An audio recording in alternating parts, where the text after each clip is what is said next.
হ্যাঁ, আমি বদলে গেছি, অনেকটাই বদলে গেছি। যতটা বদলে গেলে পুরনো স্মৃতিগুলো ভুলে থাকা যায়, ঠিক ততটাই বদলে গেছি।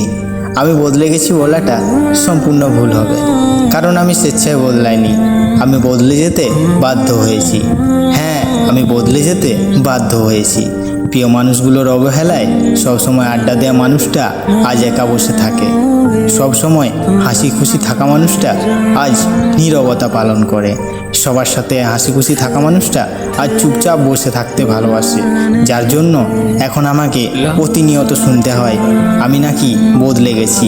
হ্যাঁ, আমি বদলে গেছি, কিন্তু আফসোস যে মানুষগুলোর জন্য আজ আমি বদলে গেছি, সে মানুষগুলোই আজ আমি বদলে যাওয়ার কারণে আমাকে বলে আমি নাকি স্বার্থপর আর অহংকারী।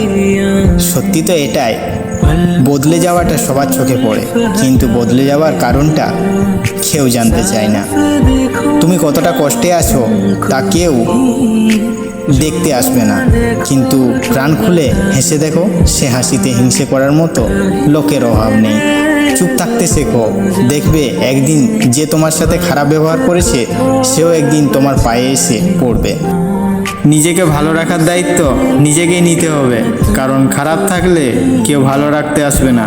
মানুষের উপরের রং দেখে তাকে ঘৃণা করো না, হয়তো তার একটা গুণ আছে যা কিনা হীরার চেয়েও দামি।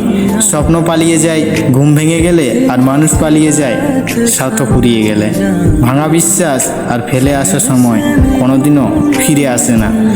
সৌন্দর্য একদিন তোমায় ছেড়ে যাবে, কিন্তু জ্ঞান চিরদিন তোমার সাথে থাকবে।